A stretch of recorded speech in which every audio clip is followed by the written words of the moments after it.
Dear ladies and gentlemen, dear colleagues, it's a pleasure to be here and to start our collaboration with the Academy of Psychotherapy. And this is the workout was with Jan and with Mr. van der Esch. And I want to give you a present, a little narcissistic, 2 books of which I published. Globalized Psychotherapy in English. Thank you very much. For you. And 100 Meisterwerke der Psychotherapie for you. Thank you. Thank you. Pleasure. I want to talk about 2 topics. One is how Sigmund Freud University came into existence and its meaning for education in psychotherapy. And the second point is the problem of employability in Europe. Are there enough clients in Europe for psychotherapists? And there are some new studies which I want to present, which I think are good news. Bad news which are good news. So in 1926, Sigmund Freud was publishing a paper called On Lay Analysis.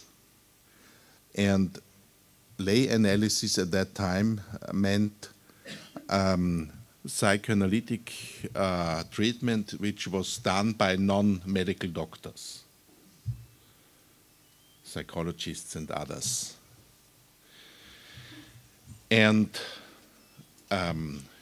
he wrote this article because the year before, Mr. Theodor Reik, who was a psychologist and a psychoanalyst, was thrown out by the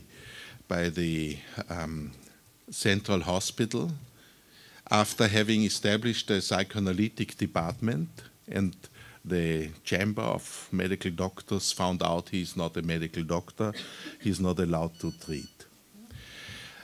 Unfortunately, or fortunately for him, he left Austria, went to Berlin, and then later to the States. He became a very successful leading person in the field. But this was the reason of this paper. And the essence of this paper is that Sigmund Freud said, everyone is a lay towards psychoanalysis as long as he has not learned it. And also medical doctors are lays towards psychoanalysis. This is very important to understand because it is the question, is psychotherapy a adjacent activity of a profession, or is it a profession by itself? And this discussion is dominating the whole field since decades. Who is allowed to practice as a psychotherapist? And different laws are regulating different professions. In the Netherlands, there is a more restrictive law. In Austria, there is more liberal law, which gives a lot of people the chance to become a psychotherapist. But all have one point in common. There are 11 laws in Europe, in the European Union, on psychotherapy. In 16 countries, no laws. Everyone can call himself a psychotherapist or whatever. For instance, in Spain, in the UK, in 16 countries, no laws. 11 countries, regulations. But all have in common 2 points. One point is that all the laws accept not only medical doctors as entrance profession. And the second point, all laws are postgraduate laws. And it was clear for us when we founded the Sigmund Freud University in 2003 was accredited 2005, that psychotherapy only has a chance in the competition between psych professions, psychiatry, psychology, lawyers, priests, esoterics, etc., when it becomes an academic profession. This was for us strategically clear, and after a hard fight, we got the accreditation of the state in 2005. And in the meanwhile, the Sigmund Freud University has 1,600 students and it's flourishing, became the biggest private university in Austria in these years. So it's a success story, also financially, fortunately, because we had no idea when we started how it will come out. Will it be a misfortune? Will it be finished in a few years, or will it flourish? But in fact, we understood the momentum which was necessary. And necessary was that we offer a bachelor, a master's, and a doctorate in psychotherapy science. And we named the university after Sigmund Freud because he gave the whole movement a personal name. And he was a very courageous person. But we are not looking back, but we go with Freud, but not, we don't go back to Freud, because we want to realize the potentials of ourselves and of our students of today and in the future. And that means that we are integrating different psychotherapy methods in the bachelor and master's program.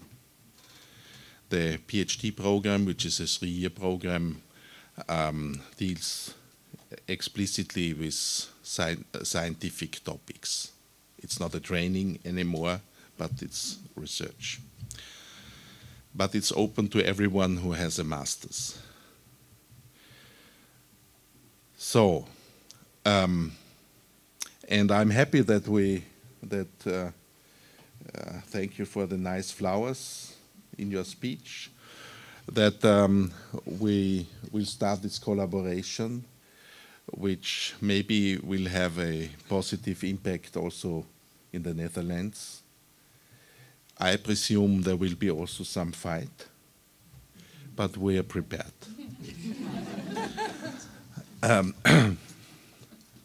So this is the one part. The second part is